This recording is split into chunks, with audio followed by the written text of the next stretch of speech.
No one. No one ever increased and created wealth by studying poverty and thinking about poverty. So don't talk, don't investigate, or concern yourself with poverty. If anything, you can help people who are in a poor situation. But if you want to create wealth, in fact, you must start with this concept that poor can't help poor. Poor cannot help poor. It is when you've created wealth that you are able to help people. The mental image of wealth and poverty cannot reside in the same mind. I repeat, the mental image of poverty and wealth cannot reside in the same mind. One has to make room for the other. So if you want to create wealth, you have to have this thing that makes you not justify poverty or make statements that make room for it. You begin to clear your mind. You begin to prepare your mind to welcome wealth, not as a bad thing, but as a good thing, because you do more good with wealth than you could ever. I don't even know what you could do with poverty. There is nothing you could use to poverty to do. But rather with wealth, you can change lives, you can sponsor people, you can help, you can create communities, you can build homes for people who lack one. You can pull people out of lack. You can help people enter dimensions they've never entered before. Listen, you are not insensitive or heartless if you refuse to study, see, or pity poverty. Because this aspects of our teaching at the Wealth Masterclass is a strong one. And you need to reach that place where you tell yourself, I am not heartless for refusing to study poverty, see poverty, or pity poverty. Because something inside us wants to begin to make room and feel sorry for poverty and say, well, it's not their fault. It's just life. It's the government. Many times in third world nations, and even in the first world, so to say, it may have truly been some systems the government created. But like I'm teaching today at the Wealth Masterclass, I'm letting you know, if it's going to be, it's up to you and up to me. So, remember, it's a series. Make sure you love this teaching. Make sure you subscribe. Please leave a comment. Leave a comment. However which this has hit you, leave a comment. React to it. I would like to engage you and let you see what we are sharing with you and how much this could help you. In the second part of this teaching on the Wealth Masterclass and the mindset of the millionaire, I want to let you know what we've been teaching. Your mind and your mouth have a lot to do with your financial status. Your mind and your mouth have a lot to do with your financial status. If I can't change your think and talk, I cannot change what comes into your hand. But if I can change your thinking and your talking, I can change what comes into your hand. If it's going to be, it's up to you. So what do? Use your willpower to keep your mind off the subject of poverty. Off the subject of poverty. Stop adding yourself to the company of the poor. Even if you don't have physical money now, think rich thoughts. See yourself as a wealth creator. Look for some capacities you have, some abilities you already have, and you will be amazed that you are gifted, you are awesome, you are wonderful. There are great things you could do. amazing things you could do that will begin to make wealth come to you. Most of the things we now have to buy or subscribe or pay for never existed. Somebody saw a problem and solved it. My watch solves a time problem. My glasses solves a sight problem. Everything around you solves a problem. And once people are able to now work in the area of the problem they solve, they charge you for it. So, you are gifted. There is a gifting about you. It may even just be natural talent. There are people who are using just their fingers for modeling, and it creates wealth for them. There are those for whom just their eyes is their modeling, and it creates wealth for them. So you are gifted one way or the other. Everything man fashions with his hands must first start in his thought. Man cannot shape anything without thinking first. It's not possible. It has to first be a picture he sees in his mind, then it becomes a creation he makes. The Wright brothers joined a group of people who suddenly began to think of creating a machine that makes man to fly.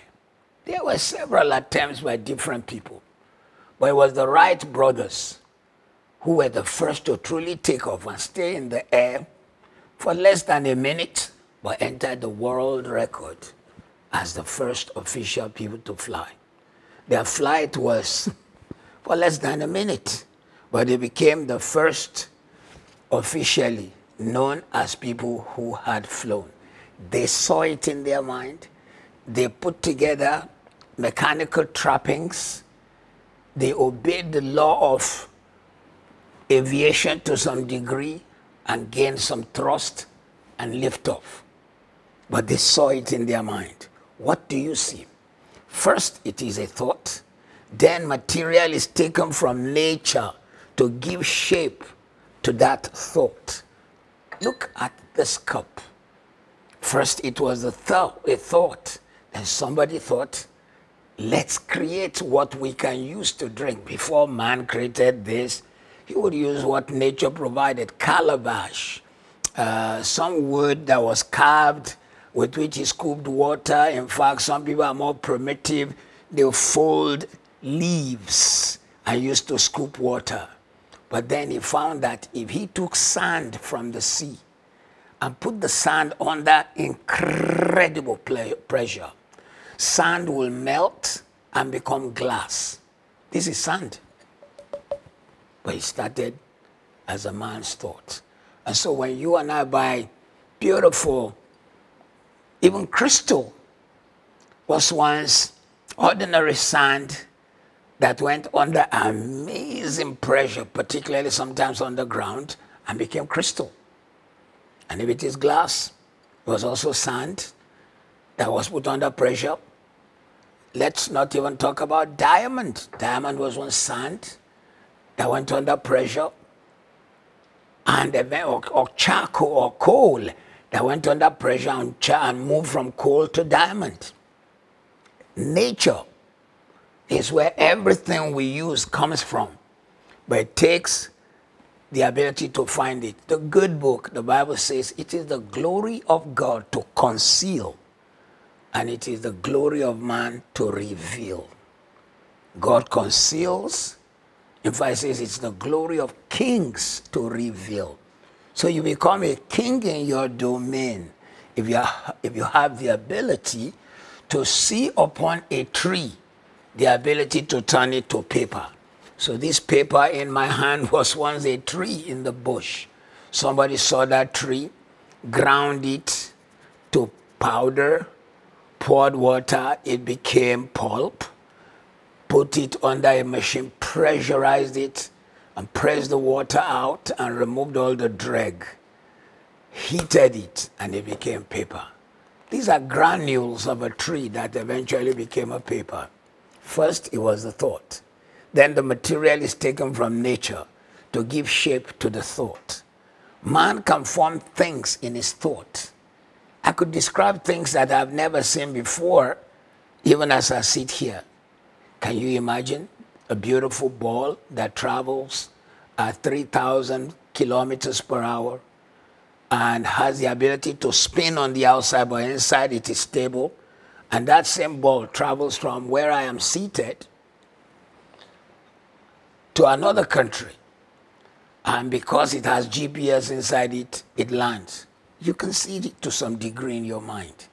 I just described what does not exist at the moment except in science fiction. In fact, if you notice, science fiction of 20 years ago is now science fact.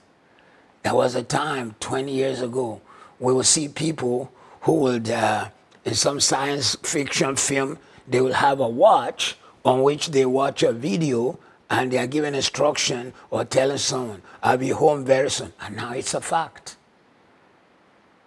And now it's a fact. iPhone has iWatch, and you can watch video on your iWatch. It's become a fact. That's what I'm trying to challenge you. So, but if you occupy your mind with the dregs of lack and poverty and limitations, that's all you will see. Because your mind is the workshop of your future. Your mind is the workshop of your future. What your mind sees, your mouth talks.